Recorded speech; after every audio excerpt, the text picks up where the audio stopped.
Well, Halloween is just a few days away. Before your kids head out for some trick-or-treating, there are some things to keep in mind.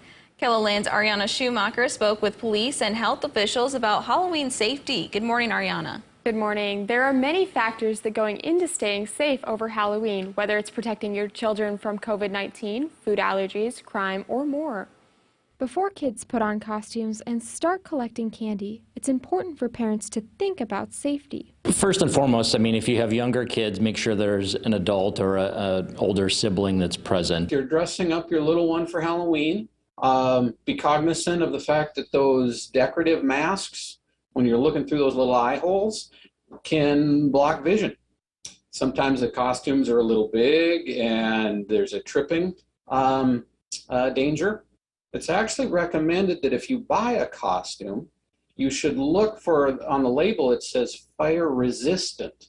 We are still in a pandemic, and it's also important to keep COVID-19 safety protocols in mind when preparing to celebrate the holiday.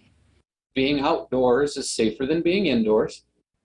Just with the air circulation, we believe the virus is less transmissible in an outdoor setting than in an indoor setting. If you're in an indoor setting, in a crowded setting, then the appropriate face mask over your mouth and nose is still recommended, even if you're vaccinated. In addition to coming up with a plan, it's important to talk about it with your kids.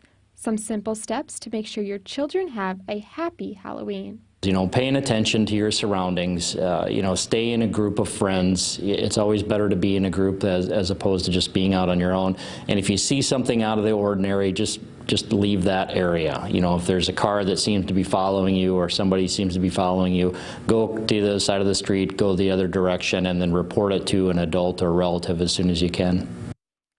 Officials suggest wearing lighter clothing along with reflective items so it's easier for people to see kids in the dark. Also, if your child has allergies, carry an EpiPen and make sure to dress for the weather. For more safety tips, check out this story on KELOLAND.com.